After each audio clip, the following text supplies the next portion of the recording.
Well, good afternoon folks. It's been quite some time since I've posted a video on my little channel, mainly because I've not had much to say, I suppose.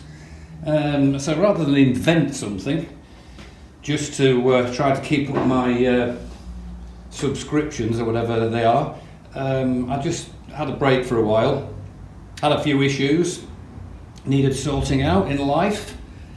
If you're my age or era, then you might endure a few yourself.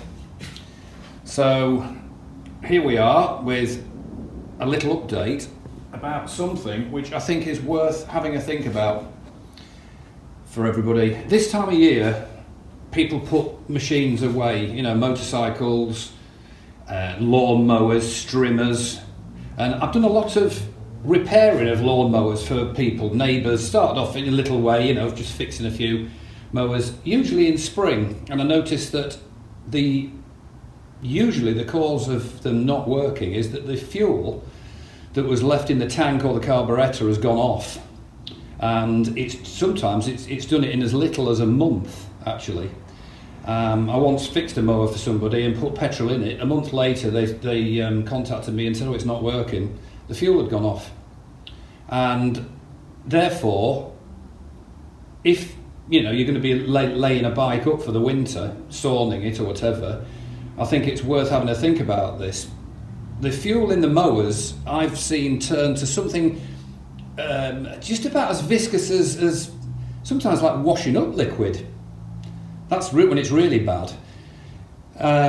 But usually it's liquid, it looks like petrol, but it doesn't smell right, it's not volatile, it smells a little bit of almost like terps, white spirit smell to it. And of course it doesn't work, and it's gone off in the carbs. Usually I've got to strip the carburettors and clean out this gunge, and that's why I advise everybody to, when they store a mower, to make sure it's run down to zero fuel. So the same thing is going to occur with bikes, without a shadow of a doubt. Now, one of the reasons that I'm posting this is to explain the distraction, if you can call it that, and not doing my channel. And this is the distraction. Now, I hate to do the motorcycle equivalent of swearing. It's not a Royal Enfield. However, I bought this bike. It's a pan-European Honda ST 1100, and I had the chance to buy it. I was a bit bored, you know. I've done quite a lot on the Enfield here, and this came up locally about 5 miles away. And I bought this bike for, I reckon, half of what it would sell on eBay for. I'd been looking for a while, just as a project. So that is the distraction. I'll do a separate video about it, but here's the little baby. God bless her, look at that. Oh. I'm going to park these up together and do a separate video of the pair of them. I know I'm digressing somewhat from the core ethos of the channel, if I can call my efforts the channel.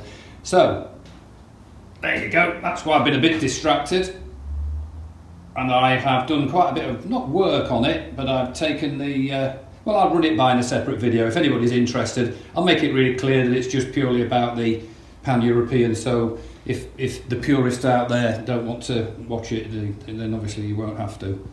But I've still got my little baby here. As you can see, it needs a bit of a clean because I'm still using it. So I'm going to do a comparison actually in the very soon. Now, the reason I'm posting this video and waffling on interminably again is I've just bought this stuff. Stabil fuel stabilizer. Treats up to 20 gallons. Effective in all ethanol blended fuels.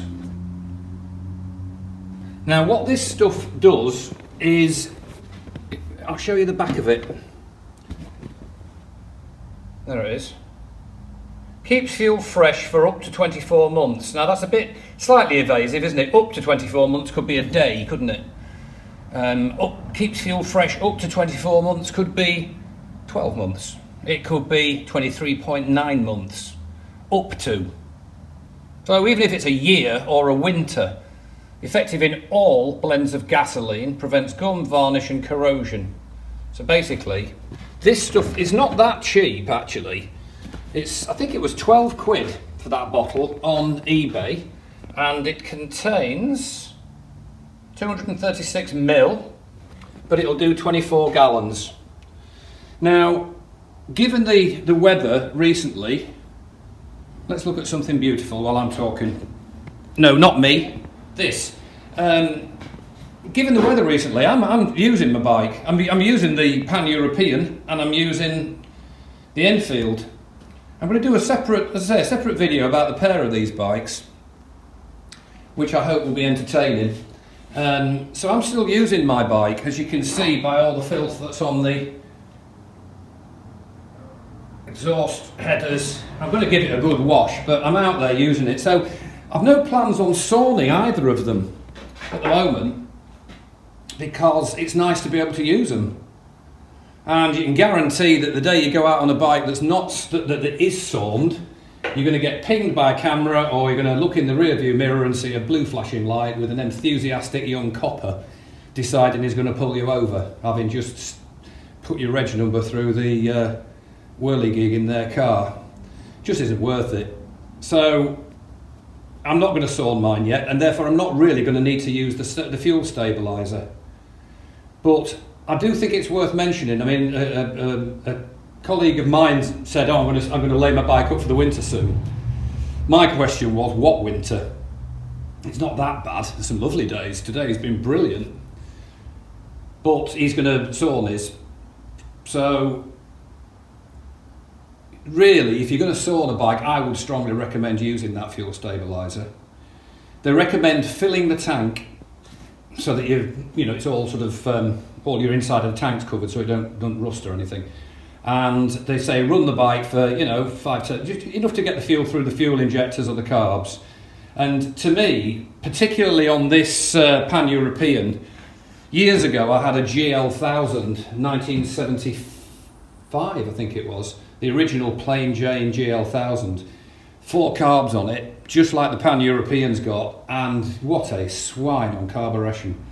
Awful, gumming up, took it to Paris and did virtually the whole trip on 3 cylinders. I didn't even care if the bike blew up at the end of it, because it just gummed up.